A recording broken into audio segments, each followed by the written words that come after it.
All right, so we got this story. And I gotta say, it's got me hooked already.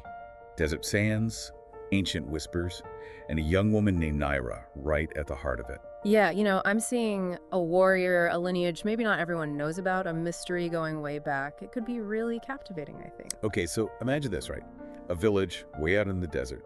Nyra grows up hearing all these tales, like gods and pharaohs, woven into everything around her. I think that's smart. That blurring of myth and reality, it really gets you ready to accept the extraordinary, especially when it comes to Nyra herself. Exactly. Makes you wonder if those stories are just stories, you know what I mean? Yeah.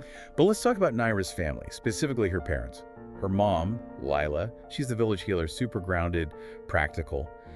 But her father, that's where it gets interesting. He's this wanderer, disappears for months, then comes back with these strange artifacts. Oh yeah, that's a classic setup, the contrast between the parents. It's like she's pulled in two directions. Her mom, representing the physical world, healing, all that. But her dad, he's got that connection to the unknown, maybe even dangerous. And then Nyra's father, he just vanishes. No trace. And for Nyra, well, it's like a catalyst. Right, loss. Classic spark for a hero's journey, I'd say.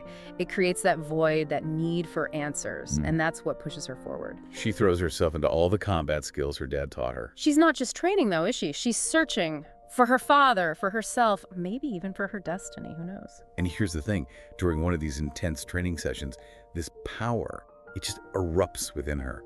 Her eyes, they even change color, reflexes go through the roof. It's clear she's not just skilled, there's something more there. Love that. The eyes changing color, very visual, very powerful. Signals something ancient, something strong has awakened inside her. It makes you wonder about those stories she grew up with, right? Like, maybe they weren't just stories after all.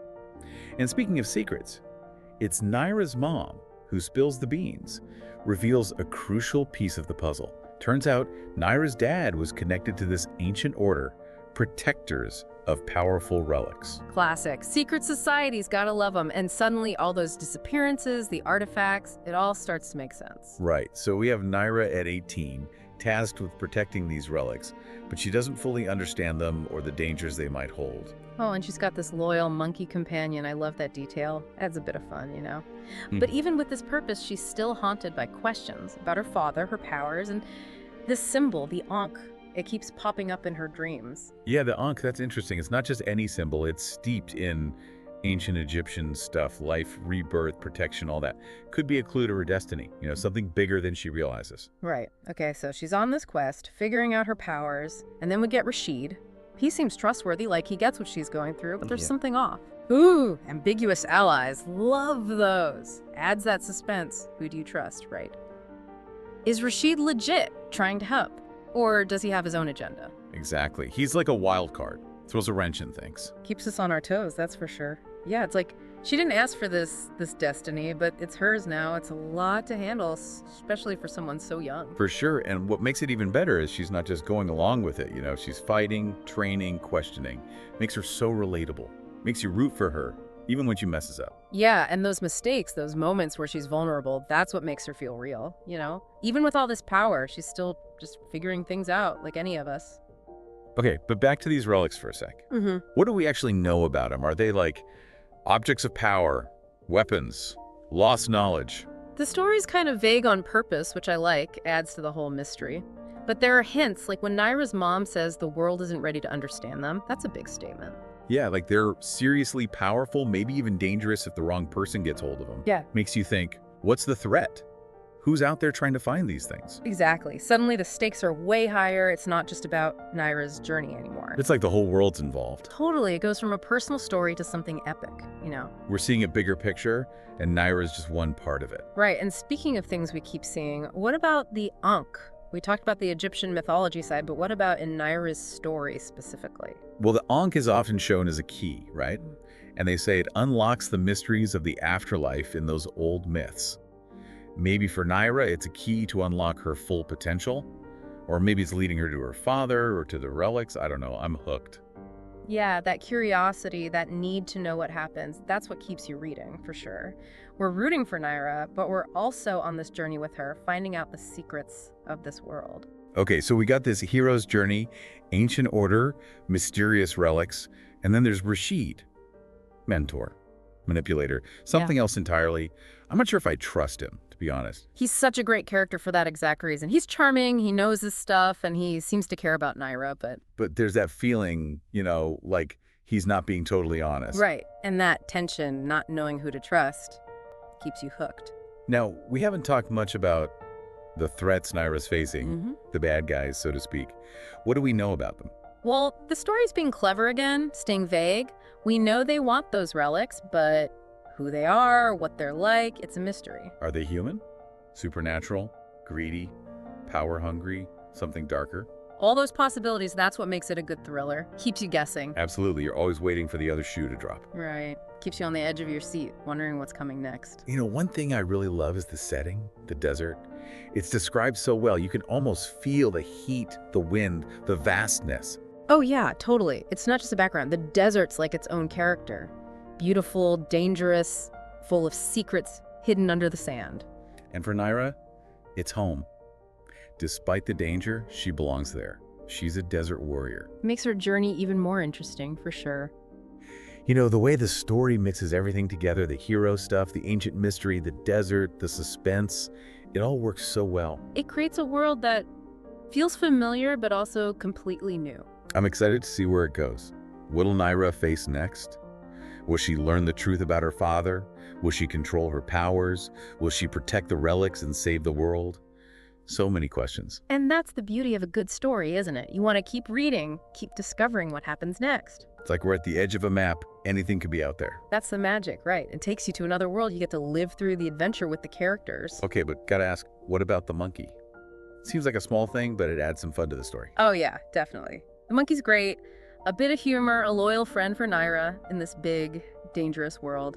And come on, who doesn't love a warrior with a monkey sidekick? It's classic. It makes you wonder, though, what's the monkey's role in all of this? Just a pet? Or something more? It got me thinking now, like, what if the monkey ends up being super important, It happens, right? Sometimes those small characters turn out to be the key to everything. So many possibilities. That's what I love about diving deep. There's always more to uncover. It reminds you that even in fantasy stories, it's those little details that make it feel real. Okay, so we've covered a lot. The hero's journey, the ancient order, the relics, Rashid, the bad guys, and of course, the monkey. But we've still got more to uncover. What's hidden in Nyra's past? What are her powers really about? What's waiting for her at the end of this quest? And that's where we'll pick up next time for the final part of our deep dive. Okay, so we've really gotten into Nyra's journey, this amazing world she's in, and everything that makes her story so cool, but I keep coming back to this.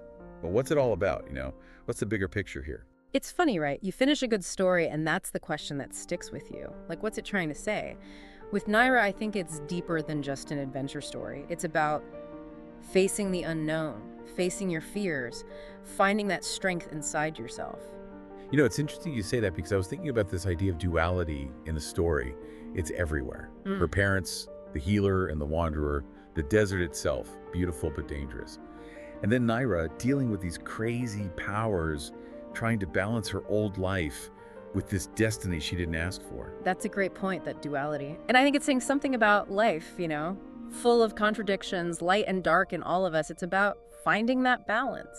So maybe that's what Nyra's trying to do, right? Find that balance between the ordinary and the extraordinary. Exactly. She's not picking one or the other. She's making her own path, bringing it all together. Okay, but hold on. Gotta talk about Rashid for a sec. Still not sure what to make of him. Ally. Enemy. Something in between. And that's on purpose, The author's keeping us guessing. Rashid shakes things up, makes Nyra question everything, makes her choose. He's like the uncertainty of the world, showing that not everything is what it seems. He adds so much to the story because in real life, it's like that, right? People aren't always good or bad. There's a lot of gray area. And maybe that's the biggest lesson. Learning to think for yourself, questioning what you see, trusting your gut. Yeah. Love that. And it ties back to the Ankh, doesn't it? It's not just about unlocking something out there. It's about unlocking what's inside you. Okay, so we've got the themes, the characters, the symbols. But what about the ending? No spoilers, but what can you say about how it all wraps up? Don't want to ruin it for anyone, of course, but let's just say it ties things up nicely and leaves you thinking. It answers some questions, but it also gives you new ones to ponder. That's the sign of a great story, when it sticks with you.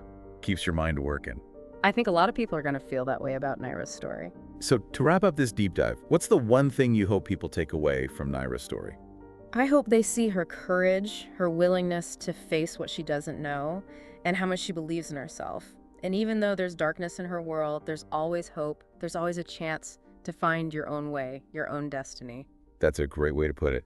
And on that note, we'll wrap up this episode of The Deep Dive. Keep exploring, keep asking questions, and keep those imaginations going. See you next time.